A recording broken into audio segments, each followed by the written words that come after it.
వాక్యం చదువుకుందాం.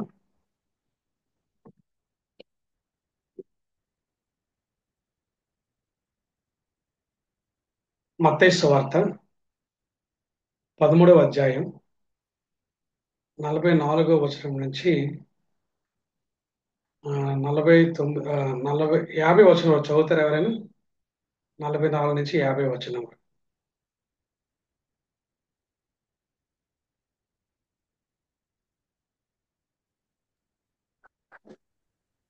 పరలోక రాజ్యము పొలములో దాచబడిన ధనమును పోలి ఉన్నది. ఒక మనుషుడు దాన్ని కనుగొని దాచిపెట్టి అది దొరికిన సంతోషంతో వెళ్ళి తనకు కలిగినదంతయు అమ్మి ఆ పొలమును కొనును. మరియు పరలోక రాజ్యము మంచి ముత్యములను కొన వెదుకుచున్న వర్తకుని పోలి ఉన్నది. అతడు అమూల్యమైన ఒక ముత్యమును కనుగొని పోయి తనకు కలిగినదంతయు అమ్మి దాని కొనెను. మరియు పరలోక రాజ్యము సముద్రంలో వేయబడి నానా విధములైన చేపలను పట్టిన వలను పోలి ఉన్నది. అది నిండినప్పుడు దానిని దరికి లాగి కూర్చుండి మంచి వాటిని గంపలలో చేర్చి చెడ్డవాటిని బయట పారవేయుదురు. అలాగే యుగ సమాప్తి అందు జరుగును. దేవదూతలు వచ్చి నీతిమంతుల్లో నుండి దుష్టులను వేరుపరిచి వీరిని అగ్నిగుండంలో పడవేయుదురు.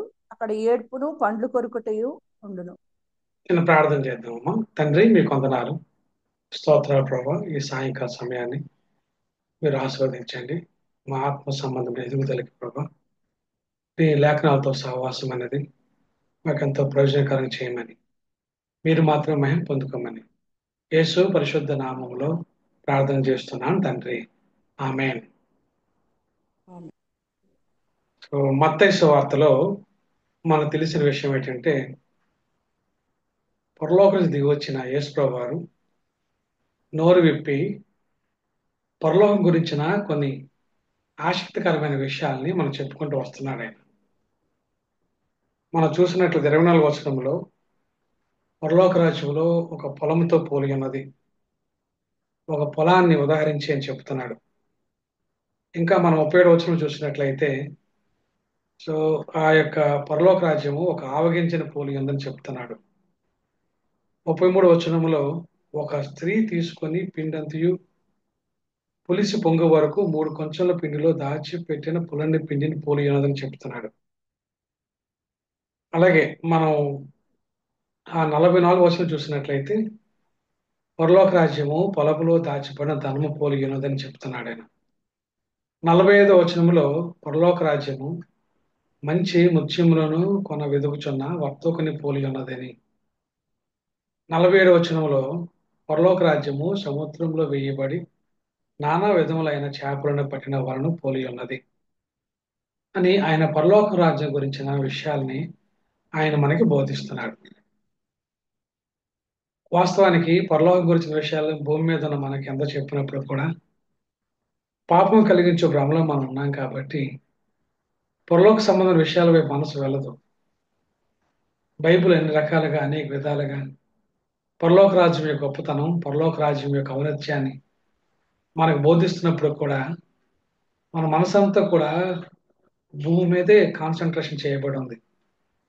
భూమి గురించే మన ఆలోచన అంతా ఉంది.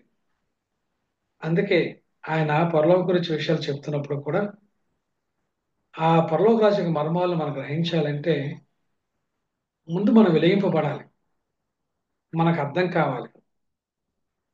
యాక్చువల్గా మత్తయి సువార్త 13 అధ్యాయంలో యేసుప్రభు వారు పరలోక రాజ్యం దేని పోలి ఉంది అని ఆయన చెప్పడానికి మునుపు మనుషుల యొక్క స్థితిని కూడా ఆయన ఎక్స్ప్లెయిన్ చేసుకుంటూ వచ్చాడు. ఆ 15 వచనం ఇలా ఉంది, చదువుతున్నాను. ఈ ప్రజలు కనులార చూచి చెవులార విని హృదయముతో గ్రహించి మనసు త్రిప్పుకొని నా వలన స్వస్థత పొందుకున్నట్లు వారి హృదయంలో క్రొవ్వినది, వారి చెవులు వినుటకు మందములైనవి, వారు తమ కనులు మూసుకొని ఉన్నారు కనుక మీరు వినుట మట్టుకు విందురు గాని గ్రహింపనే గ్రహింపరు, చూచుట మట్టుకు చూతురు గాని ఎంత మాత్రము తెలుసుకున్నారు. ఇది నేటి క్రైస్తవ తరానికి కూడా ఇది అన్వయించుకోవచ్చు. కారణం ఏంటంటే యేసుప్రభు వారు స్వయంగా తన మాట్లాడిన మాటల్ని తన పరిశుద్ధాత్మ ద్వారా సో మత్తయిని ప్రేరేపించి పరలోక సంబంధం చాలా విషయాలు మనం రాయించినప్పుడు కూడా మనం ఆ కనులారా చూస్తాం, చెవులారా వింటాం, మన హృదయం గ్రహించలేదు, మనసు తిప్పుకొని ఆయన వల్ల స్వస్థత పొందినట్లుగా మన హృదయము స్వస్థత పొందినట్లుగా మన హృదయం స్పందించదు. ఎందుకంటే అది క్రొవ్వింది, చాలా చెవులు మందమైపోయి, కళ్ళు మూసుకున్నాయి. మనం వినటి మట్టుకు వింటాం, దీని గురించి చర్చించుకుంటాం, కానీ ఇది చర్చించిన మరుక్షణమే మనం మర్చిపోతాం. ఈ భూ సంబంధమైన వాటిలో మనం మునిగి తేలిపోతుంటాం. అందుకే దేవుడు తన వాక్యం రాయించి మన వినికిడిలోకి అది వినిపించడానికి ఎన్నో ప్రయాసలు పడి అనేక మందిని తీసుకొచ్చి తన వాక్యాన్ని మనకు అనుగ్రహించాడు. ఈ రోజు మనం హృదయంలో ప్రార్థన చేసుకుంటూ, ప్రభా, నా కన్నులు చూసినట్లుగా, చెవులు వినబడినట్లుగా, నా హృదయం గ్రహించినట్లుగా, నీ వైపు నుంచి నా మనసు తిప్పుకోకుండా నీ మాటలు గ్రహించి దాని ప్రకారం అర్థం చేసుకుని జీవించలాగా నీ కృప చూపించమని హృదయంలో ప్రార్థన చేసుకుంటూ మనం ఇక లేఖనాల్ని మనం చూడడానికి మనం ప్రయత్నం చేద్దాం. సో పరలోక రాజ్యం అనేది, అందులో ఉన్న ఆ గొప్పతనం, ఔన్నత్యం అనేది మనకు అర్థమైతే తప్ప పరలోక రాజ్యం కావాలని కోరిక మనకు ఉండదు. ఇజ్రాయేల్ ప్రజలకు కూడా పరలోక రాజ్యంలో ఉండాలని, పరలోక రాజ్యంలో గొప్పవారం అవ్వాలని వారికి చాలా ఆశ ఉంది. భూమి మీద ఉన్న ప్రతి జనాంగం కన్నా యోధా ప్రజలకే పరలోక రాజ్యంలో మేము ప్రవేశించిన ఆశ చాలా బహుగా ఉంది. ఈ భూ సంబంధమైన జనులు, యూదులు కాక యోధాయేతరులు, అన్యులు, వీరంతసేపు కూడా దేవుణ్ణి ఈ లోక సంబంధమైన విషయాల కొరకే వారు దేవుని దగ్గరికి వస్తారు, వారు ప్రార్థన చేస్తారు, వారు ఆరాధన చేస్తారు, వారి భక్తి అంతా కూడా భూ సంబంధమైన వాటికే వారు చూస్తుంటారు. కానీ యూదుల్లో మాత్రం వారు పరలోక సంబంధం గురించి ఆశ వాళ్ళలో కనిపిస్తుంది. ఆ విషయాన్ని మనం చూడగలుగుతాం. ఉదాహరణకి ఒక రెండు మూడు విషయాలు చూపించిన తర్వాత యేసుప్రభు వారు పరలోక రాజ్యం గురించి ఏ విషయాలు చెప్పాడో ఆ విషయాల్ని మనం అర్థం చేసుకోవడానికి మనం ప్రయత్నం చేద్దాం. ఇదే మత్తయి సువార్త మనకు తెలిసిన విషయమే. 20వ అధ్యాయాన్ని మనం తీసినట్లయితే 20వ అధ్యాయాన్ని మనం తీసినట్లయితే ఆ 16వ వచనంలో ఒక మాట ఉంది. ఏంటంటే, ఇదిగో ఒకడు ఆయన యొద్దకు వచ్చి, బోధకుడా, నిత్యజీవం పొందుటకు నేను ఏ మంచి కార్యం చేయవలనని ఆయన అడిగాను. సో నిత్యజీవం పొందాలని, పరలోక రాజ్యంలో ఉండాలని ఆశ ఇశ్రాయేలు ప్రజలకు ఉంటుంది. అందుకే వారు ఆజ్ఞలు పాటించే విషయంలోనూ, దేవుని ఆలయంలోకి వెళ్ళి అర్పణల విషయంలోనూ చాలా శ్రద్ధ కలిగి ఉంటారు. అలాగే మనం చూడండి, ఆ 20 వచనం చూసినట్లయితే ఆ 21 వచనం, 21, 22 వచనాలు, లేదంటే 20, 21, 22 వచనాలు చదువుతారు ఎవరైనా?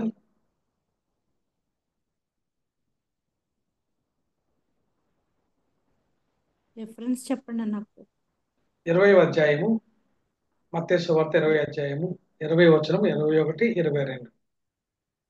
అప్పుడు జెబెదయి కుమారుల తల్లి తన కుమారులతో ఆయన యొద్దకు వచ్చి నమస్కారం చేసి ఒక మనవి చేయబోగా, నీవేమి కోరుచున్నావని ఆయన అడిగాను. అందుకామె, నీ రాజ్యమందు ఈ నా ఇద్దరు కుమారులో ఒకడు నీ కుడివైపునను ఒకడు నీ ఎడం వైపునను కూర్చుండ సెలవిమ్మని ఆ, ఆయనతో అంది. చాలా అమ్మా, రైట్. సో వాళ్ళకి ఆశ ఉంది, పరలోక రాజ్యం పట్ల ఆసక్తి ఉంది వారికి. చూడండి మత్తయి సువార్త 18వ అధ్యాయంలో మొదటి వచనం చదువుతా ఎవరైనా? మొదటి వచనం. ఆ ఆ కాలంలో కాలంలో శిష్యులు శిష్యులు యేసు యేసునొద్దకు వచ్చి పరలోక రాజ్యంలో ఎవడు గొప్పవాడని అడుగగా, ఆయన యొక్క చిన్న బిడ్డను తన యొద్దకు పిలిచి, చాలా అమ్మా, అంటే పరలోక రాజ్యంలో, దేవునికి రాజ్యంలో ఉండాలని, గొప్పవారు కావాలని ఆశ యోధా ప్రజలకి ఉంది, ప్రత్యేకించి శిష్యులకు ఉంది. ఎందుకంటే భూమి మీద జీవించిన మనుషులకి పరలోకం గురించిన ఆశ అంత ఎక్కువగా ఉండదు. కానీ మాట్లాడతారు, స్వర్గం గురించి మాట్లాడతారు, నరకం గురించి మాట్లాడతారు, కానీ భూ సంబంధమైన ఆసక్తి వలన వీటి గురించి మాట్లాడతారే కానీ వీటి గురించి ఆలోచన చేయరు. వీటిని సంపాదించుకోవాలన్న ఆలోచన వాళ్ళలో కలగదు. ఎందుకంటే ఈ లోక సంబంధమైన దేవత వారి మనోనేత్రాలకి పుడుతను కలుగు చేయని కారణంగా భూమి మీద ఉన్న ఔన్నత్యాన్ని చూడగలుగుతారు తప్ప పరలోక రాజ్యంలో ఉన్న ఔన్నత్యాన్ని వారు చూడలేరు. చూసే సామర్థ్యం వారికి లేదు. దేవుని కృపను బట్టి ఆ రోజుల్లో యోధా ప్రజలకి, ఈ రోజుల్లో మనకందరికీ ఆయన అనుగ్రహించుకుంటూ వస్తున్నారు కాబట్టి ఆయన నామానికి మనం ఎల్లప్పుడూ మహిమ కలుగును కాక. మనం చూసినట్లయితే ఆ యొక్క 13 అధ్యాయంలో చూసినట్లయితే పరలోక రాజ్యాన్ని దేవుడు మొదట పొలంలో దాచబడిన ధనముతో పోల్చి ఉన్నాడు. సో పరలోక రాజ్యం అనేది ఒక ధనం. ఆ ధనాన్ని సంపాదించుకోవడానికి మనుషులు పరిగెత్తాలని చెప్తాడు ఆయన. ఆ ధనాన్ని సంపాదించాలంటే కొన్ని విషయాలు చేయాలని ఆయన అక్కడ రాస్తాడు. మొదటి ఏంటంటే మనుషుడు ఆ ధనాన్ని కొనుక్కోగలగాలి. ఓకే, కొనుక్కొని దాన్ని దాచిపెట్టాలి. అది దొరికిన సంతోషంతో వెళ్ళి తన కలిగినదంతా అమ్మి ఆ పొలమును కొనాలి. ఇది చాలా ప్రాముఖ్యమైనది. పరలోక సంబంధమైన ఆలోచన ఇది. మనుషుడు దాన్ని కొనుక్కోవాలి. ఈ భూమి మీద ఉన్నప్పుడే పరలోక రాజ్యం గురించిన విషయాలు అర్థం కావాలి. దాని యొక్క ప్రశస్తత, దాని యొక్క ఔన్నత్యము, పరలోక రాజ్యంలో మన కలుగు ఆ గొప్ప మహిమ, ఆ నిత్య జీవము, అవి మనకెంతో ఉన్నతం కనబడాలి. ఫస్ట్ దాన్ని కొనుక్కోవడానికి ప్రయత్నం చేయాలి. ఈరోజు ఏం జరుగుతుందంటే భూ సంబంధమైన మహిమని, భూ సంబంధమైన వాటిని కొనుక్కోవడానికి దేవుణ్ణి ఒక సాధనంగా ఉపయోగించే రోజుల్లో మనం బ్రతుకుతున్నాం. అది ఏ మతమైనప్పుడు కూడా. ఎందుకు అలా బ్రతుకుతున్నామంటే పరలోకంలో లేదంటే ఆ పరలోక రాజ్యం, పరలోకంలో దాచబడిన ధనము పోలి ఉన్న పరలోక రాజ్యం గురించిన అవగాహన మనకు తెలియదు. సో అది కొనుక్కోవాలి, అది దాచిపెట్టాలి. రెండవది, అది దొరికిన సంతోషంతో వెళ్ళాలి. తన కలిగినదంతా అమ్మి ఆ పొలాన్ని కొనాలి. కొనుక్కోవడం ఒక ఎత్తు అయితే, దాచిపెట్టడం ఒక ఎత్తు అయితే, సంతోషం కలిగి ఉండడం ఒక ఎత్తు అయితే, ఈ మూడింటికన్నా అతి ప్రాముఖ్యమైనది ఏంటంటే దాన్ని కొనడానికి, దాని హక్కుదారుడుగా అవ్వడానికి కావలసిన ప్రయాస అంతా కూడా మనుషుల్లో కనిపించాలి. పరలోక సంబంధమైన ధనాన్ని పొందడానికి మనుషుల్లో భూమి మీద ఉన్నప్పుడు ఆ ప్రయాస కనబడాలి.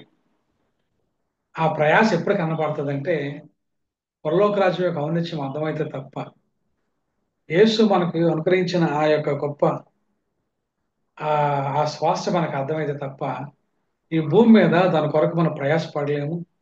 మాటలైతే కోటలు దాటుతాయి, మాట్లాడుకుని బ్రతికేస్తాం మనం. ఓకే, మన భక్తి కూడా మనుషులు సంతోషపెట్టడానికి మనం బ్రతికేస్తుంటాం మనం. ఏదో ఒక వ్యవహరించడానికి మనం బ్రతికేస్తుంటాం మనం. ఒక ఆనవాయితీ ప్రకారం మనం బ్రతికేస్తుంటాం మనం. సో ఈ ఈ రీజన్స్ వలన, ఈ కారణాల వలన రైట్ మనం ఆ ధనాన్ని పొందడానికి కావలసిన ప్రయాస ఈ భూమి మీద మనం పొందలేకుండా, మనం కలిగి ఉండలేకపోతాం. ప్రయాస చాలా ప్రాముఖ్యమైనది. అది మొదటిది.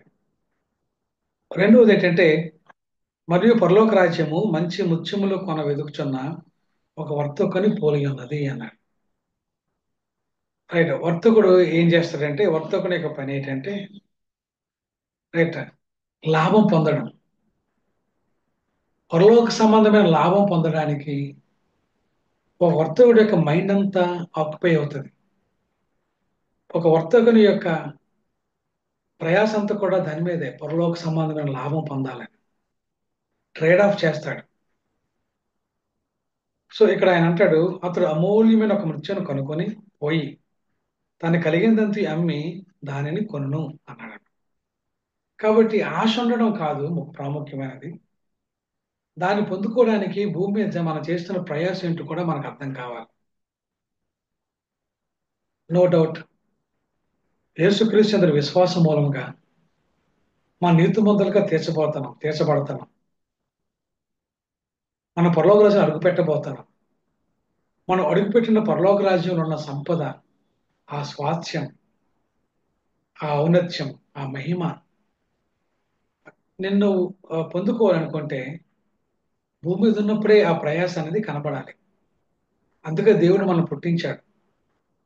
ఆయన కనుకుంటాము అని చెప్పి ఆయన ఎదురు చూస్తున్నాడు. చూడండి, మీరు అపోస్తల కార్యాలు 17 అధ్యాయం తీసినట్లయితే దేవుని యొక్క ఆశ అంతా కూడా మనం ఆయన కనుక్కోవాలని. చదువుతారా? ఆ, అపోస్తల కార్యాలు 17 అధ్యాయం 27 26 27 వచనం చదువుతారా ఎవరైనా? మరియు యావత్ భూమి మీద కాపురముండుటకు ఆయన యొక్కడి నుండి ప్రతి జాతి మనుషులను సృష్టించి, వారు ఒకవేళ దేవునిని తడువులాడి కనుగొందురేమో అని తన్ను వెదుకు నిమిత్తము నిర్ణయ కాలమును వారి నివాస స్థలము యొక్క పొలిమేరలను ఏర్పరచెను. ఆయన మనలో ఎవరికి దూరముగా ఉండువాడు కాదు. ఈరోజు దేవుడు మనకి ఆయుష్నిచ్చింది కదా. ఈరోజు చాలా మంది ప్రార్థనలో అంటారండి, ప్రభా మీరు నాకు ఆయుష్నిచ్చారు ప్రభా, ఒక దినాన్ని ఇచ్చారు ప్రభా, ఈరోజు నేను బ్రతికున్నానంటే ప్రభా అది నీ కృపే ప్రభా అని. అసలు మనం మన ప్రార్థనలో రైట్ అసలు మామూలుగా చేయం అది. ఈరోజు ఆయుష్ ఉందంటే కారణం నువ్వే ప్రభా అని ఒక ఊసుగా చేస్తాం ప్రార్థన. దేవుడు ఎందుకు ఇచ్చాడు ఒక రోజు ఆయుష్ నీకు? దేవుడు నీకు ఎందుకు ఇచ్చాడు కొన్ని దినాల యొక్క ఆయుష్? ఎందుకు పొడిగించాడు ఆయన నీకు? పొడిగించడం ఆయన ఉద్దేశం నీకు తెలుసా? పొడిగించడంలో నువ్వు బంగారం కొనుక్కోడానిక, లేకపోతే నువ్వేదో మంచి ప్రయోజనం అయిపోయి ఆస్తి సంపాదించుకోవడం కొరక? దేని కొరకు ఇచ్చాడు ఆయుష్ నీకు? ఎందుకు నీ యొక్క జీవిత కాలాన్ని ఆయన పొడిగిస్తున్నాడు? దేని కొరకు పొడిగిస్తున్నాడు? సుఖంగా జీవించడం కొరక? దేవుని ఒక స్పష్టంగా చెబుతుంది.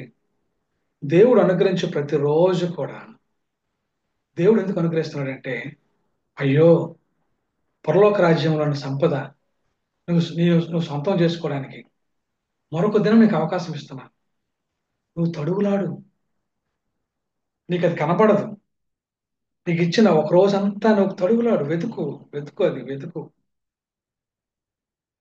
తర్వాత నువ్వు వెతుకులాడితేనే, నువ్వు తడువులాడితేనే నీవు కనుక్కుంటావు.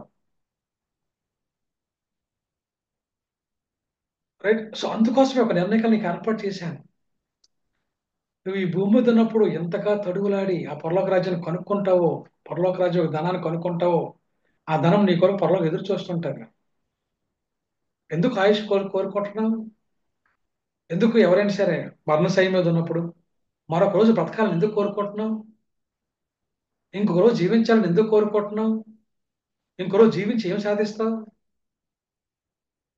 దేవుడు అంటాడు, ఇదిగో నేను రక్షించుకున్నాను, నీకు మరొక రోజు ఆయుష్ని ఇచ్చాను, మరొక దినం నీకు ఇచ్చాను.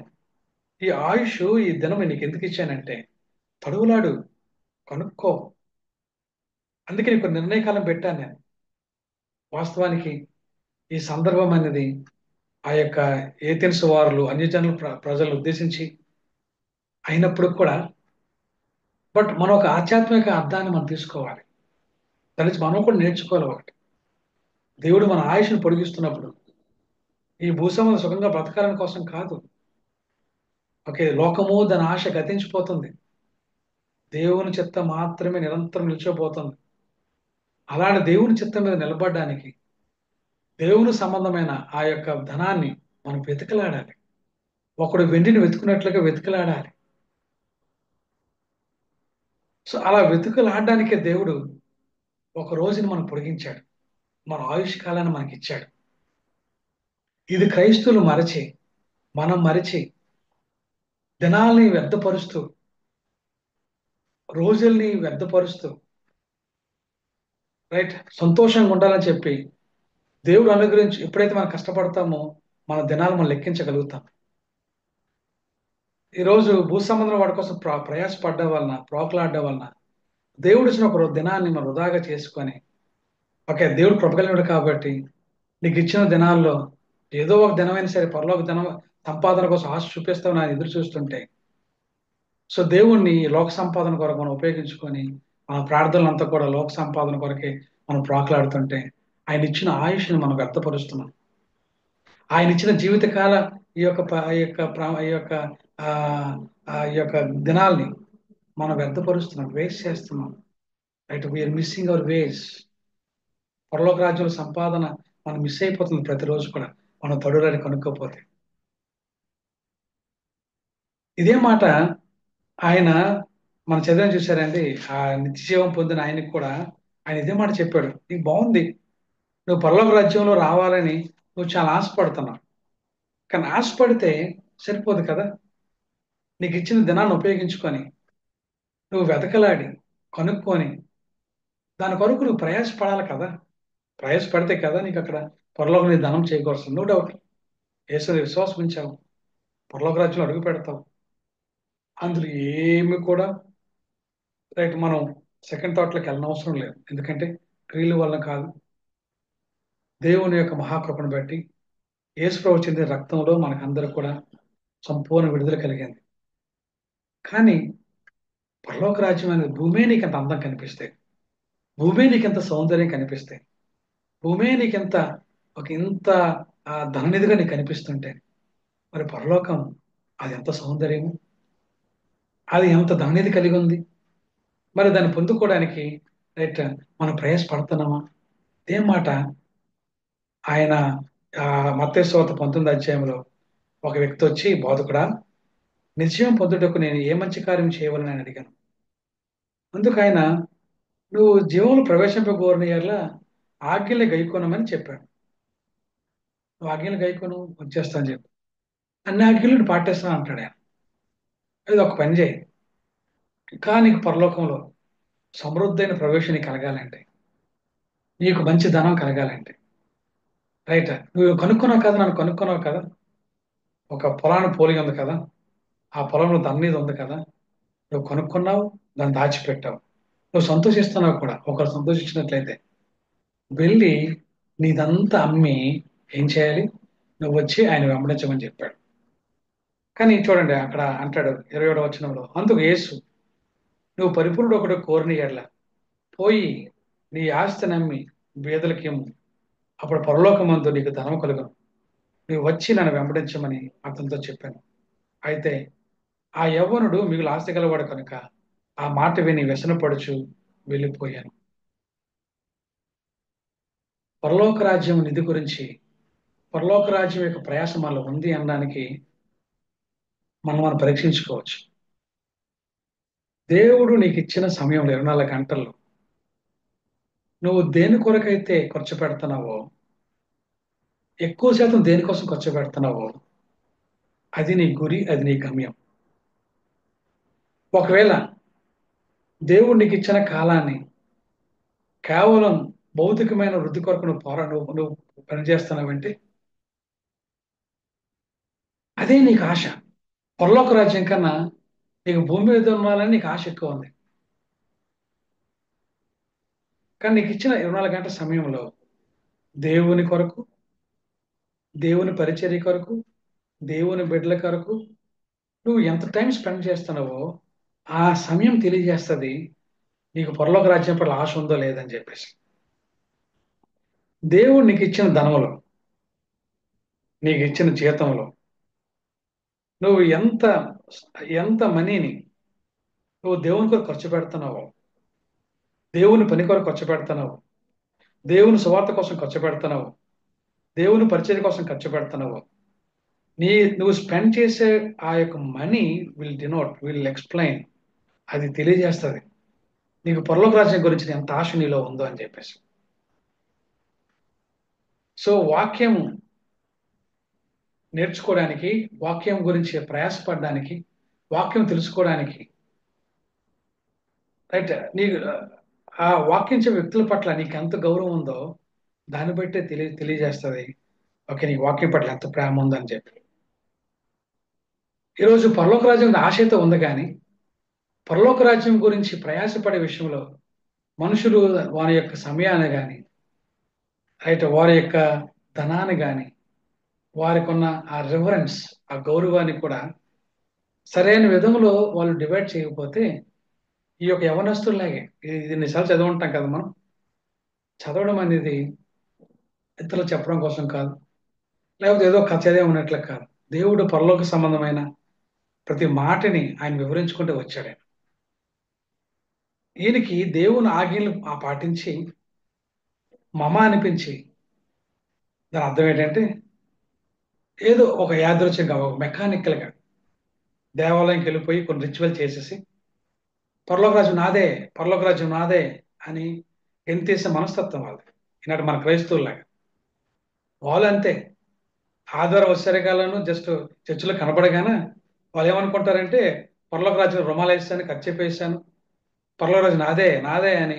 అసలు ప్రపంచంలో వారు ఎలాగుంటారంటే వారు ఓకే పరలోక సంబంధం ధనం ధన్యత వారి చేతుల్లో ఉన్నట్టు ఉంటుంది అన్నమాట.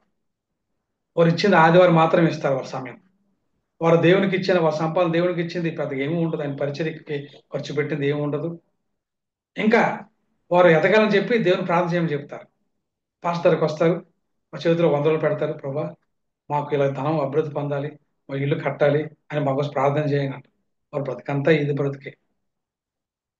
సో ఇటువంటిది ఈ యొక్క యవనస్తుడు ఏ విధంగా అయితే ఓకే ఒకడు ఒకడు ఎలాగైతే నిజం కోసం ఆశ ఉందో కానీ లోపల ప్రయాస లేదో, సో అలాంటి ప్రయాస లేని వాడికి పరలోకంలో సమృద్ధమైన ధన్య దొరుకుతుందని ఎలాగనుకుంటాను చెప్పండి. సో దేవుడు యేసుప్రభు నోరిప్పి చెప్తున్నాడు, ఇదిగో పరలోక రాజ్యం ఒక పొలంలో దాగి ఉన్న ధనాన్ని పోలి ఉంది. అది మీరు కనుక్కొని దాన్ని దాచిపెట్టి మీరు సంతోషించి మీదంతా అమ్మి, ఏమమ్మన్నాడు ఆయన, మీ కాలాన్ని అమ్మండి దీనికోసం, మీ సంపాదన దేవుని కోసం, ఆ పరిచర్య కోసం, సువార్త చెప్పడం కొరకు మీరు ఎవరికి ఇవ్వక్కర్లేదు. మీరే సువార్త చెప్పండి, మీరే పరిచర్య చేయించండి, లేదంటే పరిచయం చేసేవారికి మీరు ఎంకరేజ్ చేయండి. ఈనాడు ఇటువంటి వ్యక్తి వల్ల ఈరోజు చాలా మంది క్రైస్తవులు ఉన్నారు. పరలోక రాజ్యం గురించి మాట్లాడతారు, రెండు మూడు రిచువల్స్ చేసేస్తారు, ఆదివారం రాగానే కనబడగానే అమ్మయ్య మేము చాలా మంచి పరలోకం అంతా మాదే అని ఒక్కదారులకు అన్నట్టుగా సో కొంచెం బిల్డప్ ఇస్తుంటారు. అయ్యో వారిని చూసి ఏమందాం చెప్పండి. యేసుప్రభు నోరు ఇప్పుడు మాట్లాడుతున్నా సరే ఆ మాటలు గ్రహించిన స్థితిలో వారు ఉన్నారు. కాబట్టి పరలోక రాజ్యం ముత్యంతో పోల్చాడు ఆయన. వర్తకుడు ఎప్పుడు కూడా ముత్యం కనుక్కున్నాడు అనుకోండి, మొత్తం తన ఇన్వెస్ట్మెంట్ అంతా ఆ ముత్యం మీద పెడతాడు. తన ఇన్వెస్ట్మెంట్ అంతా ముత్యం మీద పెడతాడు. ఈరోజు మనం దేని మీద ఇన్వెస్ట్ చేస్తాం? అసలు మన జీవితాలు ఎక్కడున్నాయి? రైట్, మనం పరీక్షించుకోవాలి, పరిశీలించుకోవాలి. క్రైస్తవం అనేది ఇదేదో తంతుగా జరిగేది కాదు, వాస్తవికత, రియాలిటీ. సరే, నేను మరికొన్ని మాటలు నేను చెప్తాను, జాగ్రత్త నా మాటలు మీరు గమనించాలి. ఎందుకంటే పరలోక రాజ్య తన్నిధి కోసం మన ప్రయాసం మన బ్రతుకులో లేకపోతే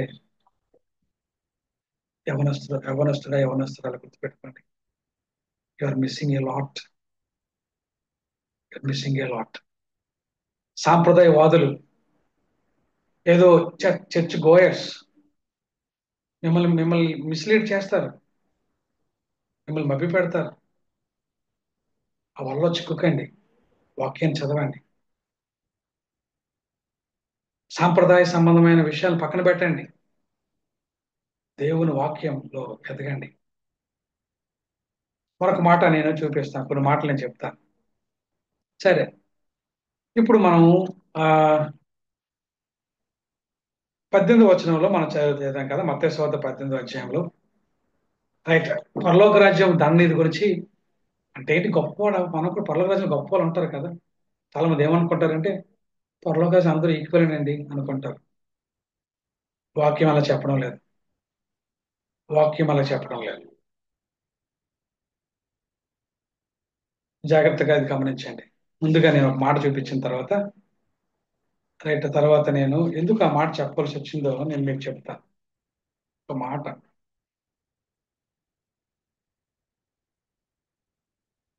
ఒకసారి వెతుకుతున్నాను నేను.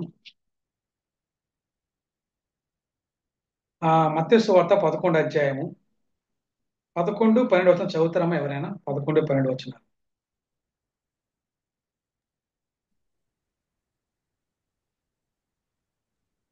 బాప్తిసమిచ్చు యోహాను దినములు మొదలుకొని ఇప్పటి వరకు పరలోక రాజ్యము బలాత్కారముగా పట్టబడుచున్నది, బలాత్కారులు దానిని ఆక్రమించుకొని 11 ఉంటున్నారు. వచనం చదివారమ్మా? 11 వచనం చదువుతారా? స్త్రీలు కనిన వారిలో బాప్తిసమిచ్చి యోహాను కంటే గొప్పవాడు పుట్టలేదని నిశ్చయంగా మీతో చెప్పుచున్నాను. ఆయనను పరలోక రాజ్యంలో అల్పుడైన వాడు అతని కంటే గొప్పవాడు.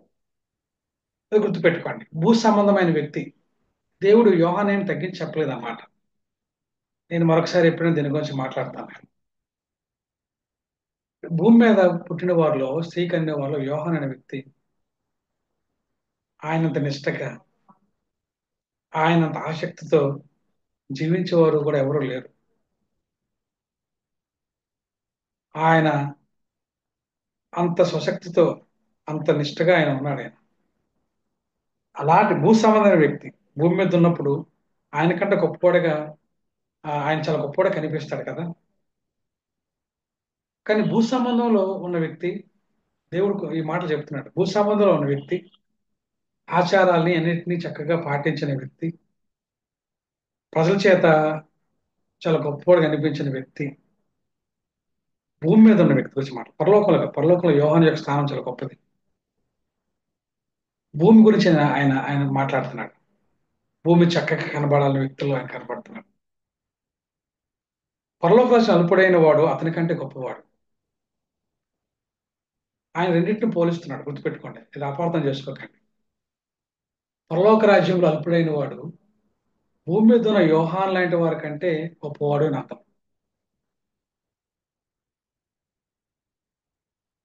అది మనకి అర్థం అవ్వాలి. అంటే ఎవరుంటారు పరలోక రాజ్యంలో? అత్యల్పులు ఉంటారు, గొప్పవారు ఉంటారు. అత్యల్పులు ఎవరనేది ముందు అర్థం చేసుకుందాం.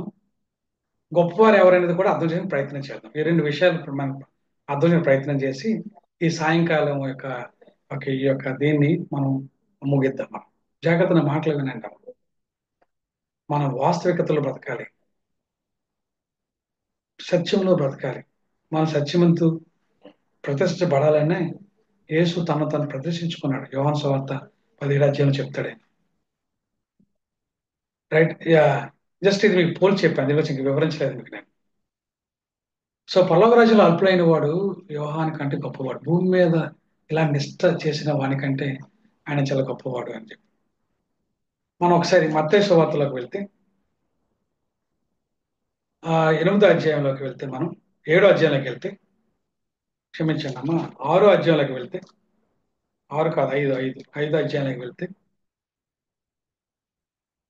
19 వచ్చి చదువుతారా ఎవరైనా? 19, 20 వచ్చి చదువుతారా? కాబట్టి ఈ ఆజ్ఞలలో మిగులు అల్పమైన యొక్క దానినైనను మీరి మనుష్యులకు అలాగున చేయ బోధించువాడెవడో వాడు పరలోక రాజ్యంలో మిగులు అల్పుడు అనబడును. అయితే వాటిని గైకొని బోధించువాడెవడో వాడు పరలోక రాజ్యంలో గొప్పవాడు అనబడును. ఒకటి స్పష్టంగా మనం పెట్టుకోవాలమ్మా. ఓకే, మనం అల్పులం అవుతామా? నేను మాట్లాడుతుంది పరలోక రాజ్యంలో ఆయన విశ్వాసం వచ్చిన తర్వాత మనం రక్షించబడ్డాం మన క్రియల వలన కాదు. మనం రక్షించబడ్డాం కేవలం యేసుక్రీస్తు విశ్వాసం మూలంగా మాత్రమే రక్షించబడ్డాం. రక్షించబడిన తర్వాత నువ్వు అల్పుడు అవుతావా, గొప్పవాడు అవుతావా అనేది ప్రశ్న. అది మనం చర్చించబోతున్న అంశం. ఇక్కడ 19వ వచనంలో ఆయన ఏమంటాడంటే, నేను మీకు ఇచ్చిన యాజ్ఞల్లో మిగులు అల్పమైన ఒకదానాన్ని మీరు మీరి మనుషులకు అలాగ చేయి బోధించేవాడు ఎవడో వాడు పరలోక రాజ్యంలో మిగులు అల్పుడు అనబడును అన్నాడు. ఎవరు అల్పుడంటే, ఇన్ని ఆజ్ఞలు తెలుసు, ఎదుటి వ్యక్తికి అని పాటించకపోతే, ఎదుటి వ్యక్తి ఫెయిల్ అయితే రైట్ మనం పాయింట్అవుట్ చేస్తాం, అదిగో నువ్వు ఫెయిల్ అయ్యావు, అలా కాదు ఇలా ఉండాలి. ఓకే, తల్లిదండ్రులు ఏమో పిల్లలు చెప్తారు, ఓకే, నాయకులేమో విశ్వాసాలు చెప్తారు, కాపర్లేమో మిగతా వారు చెప్తారు, బోధకులు ఉన్నారు, వీళ్ళు చెప్పే విషయంలో చాలా చక్కగా చెప్తారు, వాళ్ళు ఖండిస్తారు, వాళ్ళ మీద ఇలాంటి చేసేవేంటని చెప్పి వాళ్ళ మీద వెళ్తారు. వీళ్ళు కనబడకుండా ఏం చేస్తుంటారంటే వీళ్ళు ఫెయిల్ అవుతుంటారు. కాబట్టి పరలోకంలో ఒక ఆశ్చర్యం కలుగుతుంది. ఎవరైతే మీరు ఇలా చేయండి, ఇలా ఉండండి, ఇలా సపోజ్ నేనే ఉన్నాను, నేనే పరలోక రాజ్యం ధననిధి గురించి చెప్పి మీరందరూ కూడా పరలోక దండించుకొని మీరు ప్రయాసపడండి. మీ సమయంలో ఎంత సమయం దేవుడికి ఇచ్చారు? ఎంత ధనం దేవుని కొరకు మీరు ఖర్చు పెడుతున్నారు? భూ సంబంధ వాడి కోసం ఎంత కోసం ఖర్చు పెడుతున్నారు? ఒక ఎంటర్టైన్మెంట్ ఎంత కోసం ఖర్చు పెడుతున్నారు నేను చెప్పిన తర్వాత నేనే కా నా యొక్క టైంని, నా యొక్క ధనాన్ని నా ప్రభు కోసం ఖర్చు పెట్టకుండా ఓవర్గా మీకు లెక్చర్ ఇచ్చేసాను అనుకోండి. నేను నాతో దేవుడు మాట్లాడుతున్నాడు. ఏమయ్యా, నువ్వు లెక్చర్ బాగా ఇచ్చావే, ఓకే, పరలోకం ఒక ధనం ఏదో నువ్వు చెప్పావు వాళ్ళకి, దాన్ని సంపాదించుకున్నట్టు ప్రయాసపడమని చెప్పావు. మరి నీ సమయంలో నువ్వెంత దేవునికి ఇచ్చావు? నీ ధనంలో నువ్వు దేవునికి ఎంత ఇచ్చావు? నువ్వు చేయకుండా అది వాళ్ళు చెప్తున్నావు కదా. ఓకే, ఇప్పుడు ఈ ప్రజలు నీ యొక్క మాటలు చెప్పి ఓహో ఓహో అంటున్నారు నీకు. ఇప్పుడు నేను పరలోకి వెళ్ళాను అనుకోండి. ఇప్పుడు నా మాటలు విని మీరు ఎవరైనా సరే మీ యొక్క సమయాన్ని, మీ యొక్క ధనాన్ని దేవుని కోసం ఇచ్చారనుకోండి. నేను చెప్పి కూడా నాకు సమయాన్ని, నా ధనాన్ని దేవునికి ఇవ్వలేదనుకోండి, ఉదాహరణ చెప్తున్నాను. పరలోకి వెళ్ళిన తర్వాత మీరు నాకంటే గొప్ప వరకు ఉంటారు. ఈయన చెప్పి నేను ఎక్కడ ఉంటానంటే ఎక్కడో కింద ఉంటాను నేను. అప్పుడు మీరు అనుకుంటారు, అయ్యో అన్నా రమేష్ అన్న, రైట్, ఏనంత పని చేసావు నువ్వు, బాగా చెప్పావు, నువ్వు చేయవా, ఓకే అని బాధపడతావు. అక్కడ అసలు రంగు తేలుతుంది, అక్కడ అసలు విషయం తేలుతుంది. సో దేవుడు ఏమంటాడంటే చిన్నది కూడా మీరు అది చూడండి, ఈ ఆజ్ఞలు మిగిలిన అల్పమైన ఒక్కరిదైన మీరు మనుషులకు అలాగూ చేయి బోధించేవాడు వాడు పరలోక రాజ్యాలు మిగుల అల్పుడను వాడు. రెండో చోట అంటాడు ఆయన, అయితే వాటిని గైకుని బోధించేవాడు ఎవడో వాడు పరలోక రాజ్యంలో గొప్పవాడవును అన్నాడు ఆయన. అన్ని వెంటనే ఊరుకున్నాడు అనుకున్నారా మీరు? వెంటనే శాస్త్రుల వైపు చూడండి. ఆ శాస్త్రుల నీతి పరిశీలన నీతి గురించి మాట్లాడుతున్నాం మొదలుపెట్టాడు. శాస్త్రుల నీతి కంటేను పరిశీలన నీతి కంటేను మీ నీతి అధికం కానియల్లా మీరు పరలోక రాజ్యంలో ప్రవేశింపనారని మీతో చెప్పుచున్నాను. ఎందుకైనా వాడి కోసం మాట్లాడారైనా? దేనికోసం మాట్లాడంటే రండి, మత్తయి సువార్త 23 అధ్యాయం తీద్దాం. మత్తయి సువార్త 23వ అధ్యాయము తీద్దాం. 1వ వచనం నుంచి సుమారుగా మనం 8వ వచనం చదువుతారు ఎవరైనా?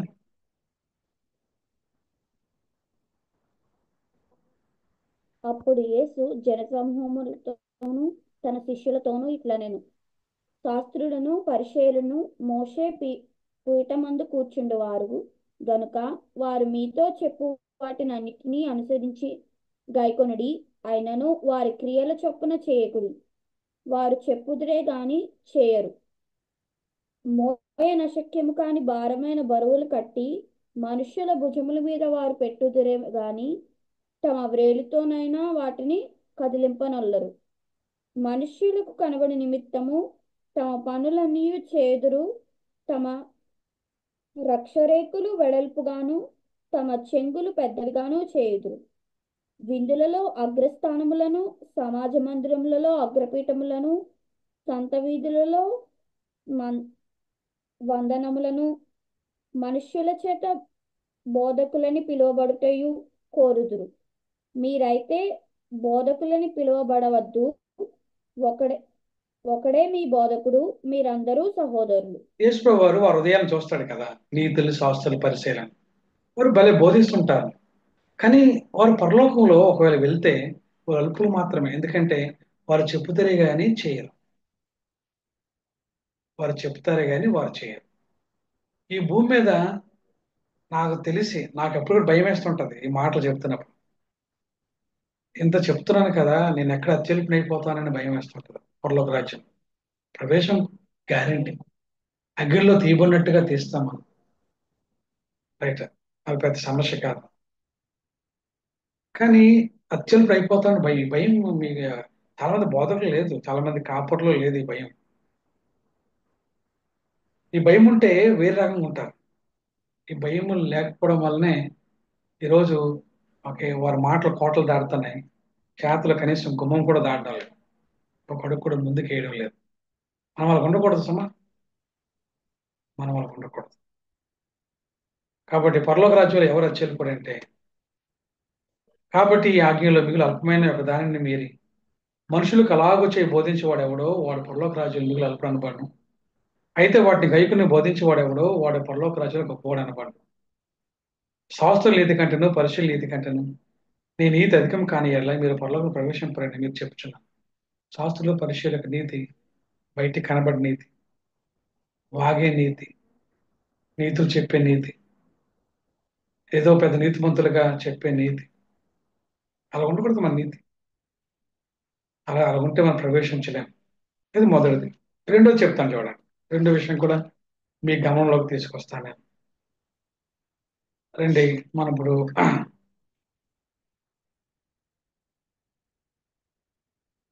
ఆ 18వ వచనంలో ఒక మాట ఉంది కదా, చదువుదాం మనం.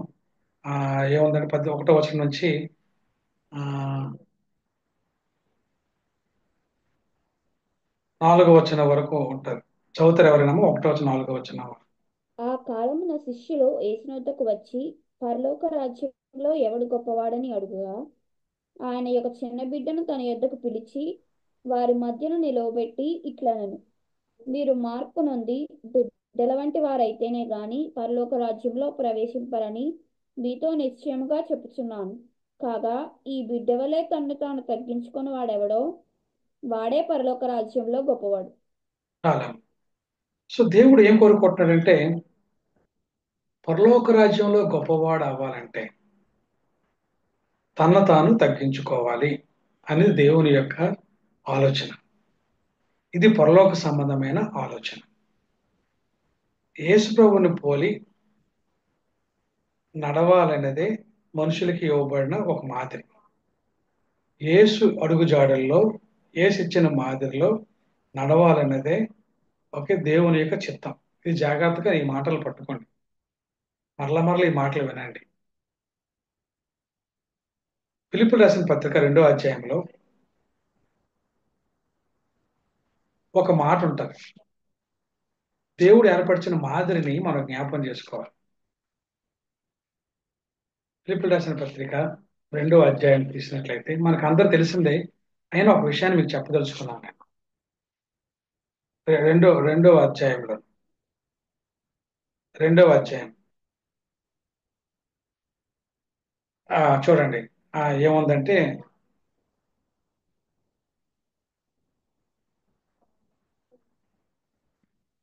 చదువుతా 8వ వచనం, మనం 8వ వచనం.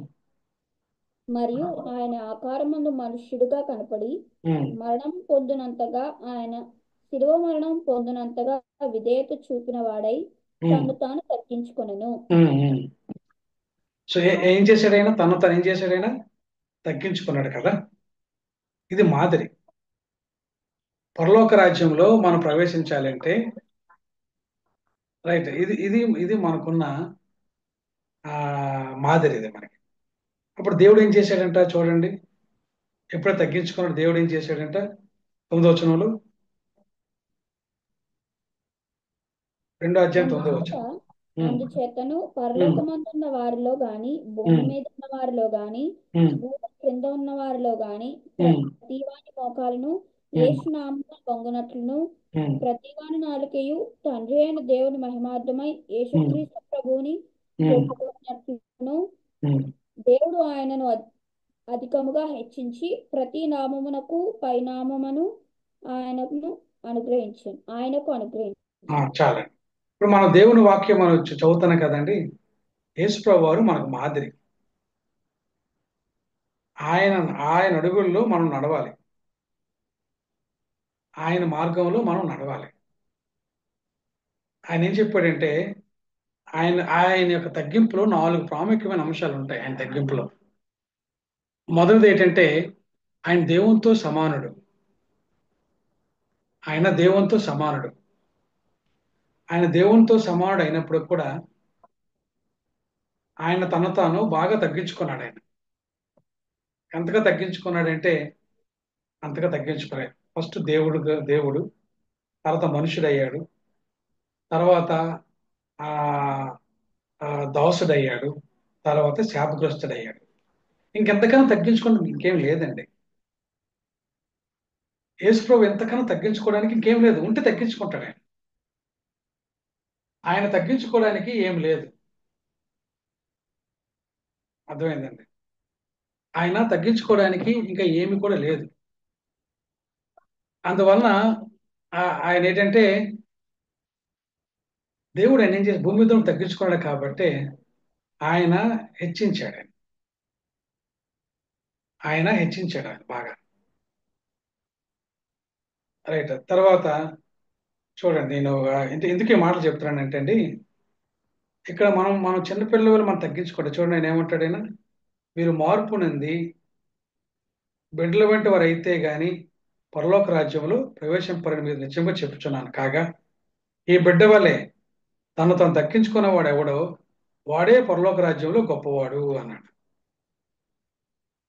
యేసు ప్రభు చూపించి ఆయన చెప్తున్న మాటలే. నువ్వు గొప్పవాడు కావాలంటే నువ్వు భూమి మీద నిన్ను ఎలా తగ్గించుకొని సాత్వికంతో నువ్వు బ్రతుకుతావో అంతగా నువ్వు హెచ్చించబడతావు దేవుని విషయంలో. నువ్వు అన్నిటికీ అర్హుడివే, కానీ మనుషుల యొక్క మేలు కొరకు, దేవుని యొక్క మనుషుల యొక్క మేలు కొరకు నువ్వు ఎలా తగ్గించుకుంటావో అదే నీకు పరలోక గొప్పవాడిని చేస్తారు. యోహాను సువార్త 13వ అధ్యాయం తీసినట్లయితే యేసు ప్రభు ఒక మాట చెప్తారు ఆయన. ఒకసారి మనం యోహాను సువార్త 13వ అధ్యాయానికి మనం వెళ్దాం. మనం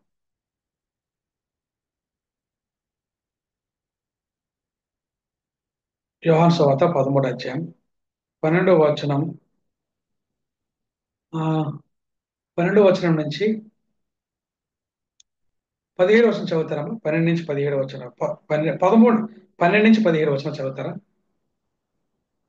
వారి పాదములు కడిగి తన పైవస్త్రం వేసుకొనిన తరువాత ఆయన మరలా కూర్చుండి, నేను మీకు చేసిన పని మీకు తెలుసునదా? బోధకుడనియు ప్రభువనియు మీరు నన్ను పిలుచుచున్నారు.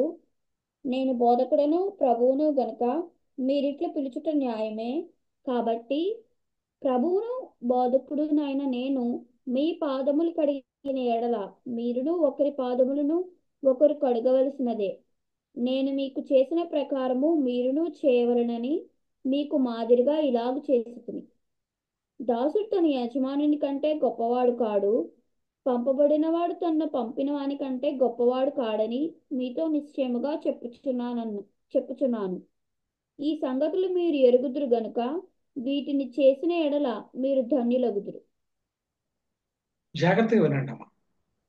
యేసు ప్రభు ఎందుకు కారు కడగవలసి వచ్చిందంటే ఆయన నిజం చెప్తున్నాడు. ఏం చెప్తున్నాడంటే, మీరు నన్ను బోధకుడని ప్రభు అని పిలవడం మంచిదే, అది కరెక్టే. మరి దాసుడు తన యజమాని కంటే గొప్పవాడు కాదు కదా, పంపబడిన వాడు తను పంపిన వానికంటే గొప్పవాడు కాదు కదా. కాబట్టి మీరు ఏం చేయాలి? మీరు తగ్గించుకుంటే, మిమ్మల్ని తగ్గించుకుంటే, మీరు పరిచారకులుగా ఉంటే మీరు హెచ్చించబడతారు అని ఒక మాదిరిని, ఒక మోడల్ ఆయన ఇచ్చాడు. యేసు ప్రభు మాదిరి అంతా ఒకటే. భూమి మీద మిమ్మల్ని మీరు తగ్గించుకొని మీరు కానీ తగ్గించుకోండి, సాత్వికంతో ఉంటే పరలోకం హెచ్చించబడతారని ఒక మంచి అది మనకు ఒక సీక్రెట్, పరలోక సంబంధమైన సీక్రెట్, రహస్యమైన. దీన్ని చాలా తక్కువ మంది కనుక్కున్నారు. ఈ మాట చాలా విరువుగా వినబడుతుంది, కానీ దీన్ని ఫాలో అయ్యేవారు చాలా తక్కువ మంది ఫాలో అవుతారు, ఎక్కువ మంది ఫాలో అవ్వలేరు. నేను మరొక మాట చూపిస్తాను అండి. మత్తయి సువార్త తీయండి. మత్తయి సువార్త 20వ అధ్యాయం తీద్దాము. 20వ అధ్యాయం తీద్దాం. 20వ అధ్యాయం 20వ వచనం నుంచి 28వ వచనం చదవండి గట్టిగా. 20వ వచనం నుంచి 28వ వచనం వరకు కొంచెం గట్టిగా చదవండి, బిగ్గరగా చదవండి. అప్పుడు జెబెదయి కుమారుల తల్లి తన కుమారులతో ఆయన యొద్దకు వచ్చి నమస్కారం చేసి ఒక మనవి చేయబోగా, నీవేమి కోరుచున్నావని ఆయనను అడిగాను. అందుకామె, నీ రాజ్యమందు ఈ నా 2 కుమారులలో ఒకడు నీ కుడివైపునను ఒకడు నీ ఎడమ వైపునను కూర్చున్న సెలవిమ్మని ఆయనతో అనెను. అందుకు యేసు, మీరేమి అడుగుచున్నారో అది మీకు తెలియదు. నేను త్రాగబో గిన్నెలోనిది మీరు త్రాగగలరా అని అడగగా వారు త్రాగగలమనేది. ఆయన, మీరు నా గిన్నెలోనిది త్రాగుదురు గాని నా కుడివైపునను నా ఎడమ వైపునను కూర్చుండనిచ్చుట నా వశమున లేదు. నా తండ్రి చేత వారికి సిద్ధపరచబడినో ఎవరికి సిద్ధపరచబడినో వారికే అది దొరుకునని చెప్పాను. తక్కిన 10 మంది శిష్యులు ఈ మాట విని ఆ ఇద్దరు సహోదరుల మీద కోపపడిరి. గనుక యేసు తన యొద్దకు వారిని పిలిచి, అన్యజనులలో అధికారులు వారి మీద ప్రభుత్వం చేయుదురనియు వారిలో గొప్పవారు వారి మీద అధికారం చేయుదురనియు మీకు మీకు తెలియను. మీలో అలాగుండకూడదు. మీలో ఎవడనూ గొప్పవాడై ఉండగోరునో వాడు మీ పరిచారకుడై ఉండవలెను. మీలో ఎవడు ముఖ్యుడై ఉండగోరునో వాడు మీ దాసుడై ఉండవలెను. అలాగే మనుష్య కుమారుడు పరిచారం చేయించుకొనుటకు రాలేదు గాని పరిచారం చేయుటకును అనేకులకు ప్రతిగా విమోచన క్రయధనముగా తన ప్రాణమునిచ్చుటకును వచ్చినని చెప్పాను. ఇందులో ఒక 3 అంశాలని మీకు వివరిస్తాను జాగ్రత్తగా, కొద్ది సమయమే, కొంచెం దృష్టి పెట్టండి. ఇవి ప్రధాన హెడ్డింగ్లుగా చేసుకొని అధ్యయనం చేయడానికి ప్రయత్నం చేయండి.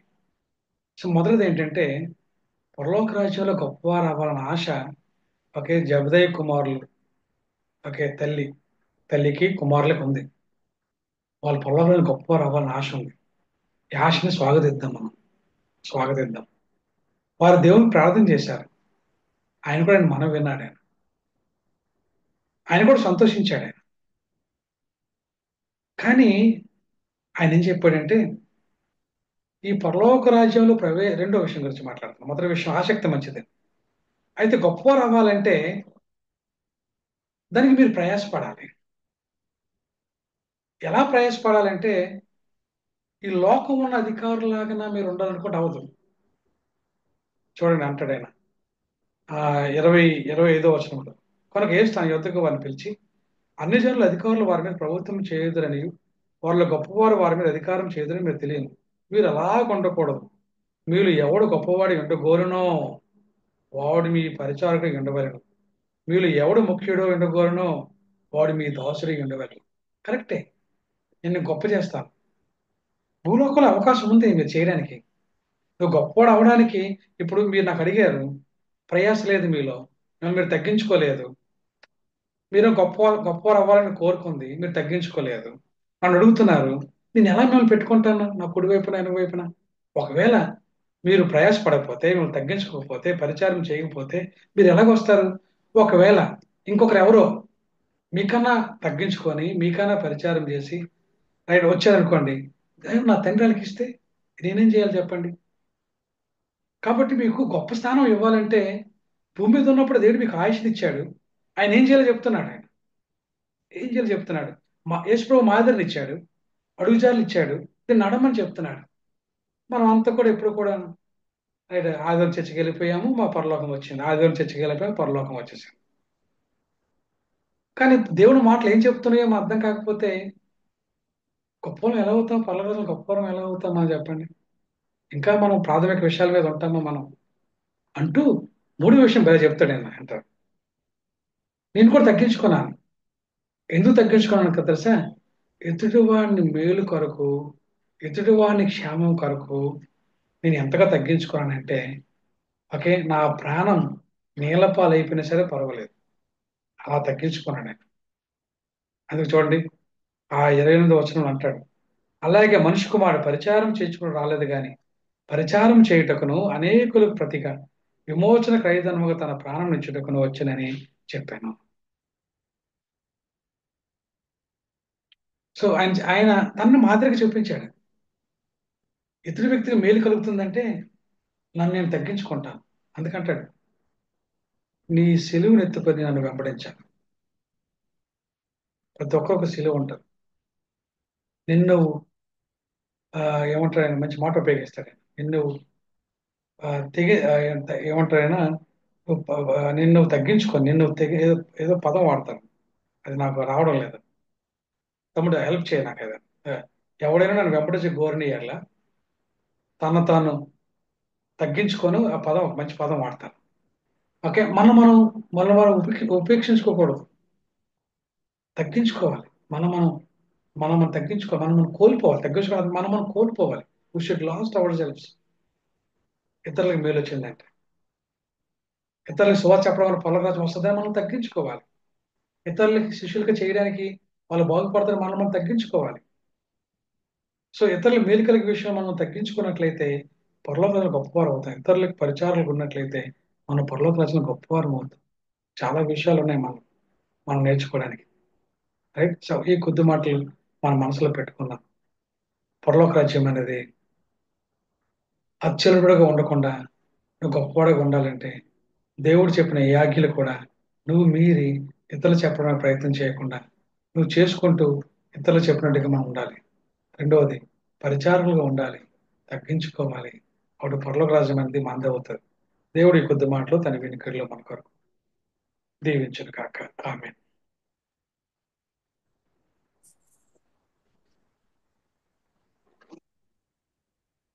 రమక్క, షారోన్ మమ్మీ అన్నారా?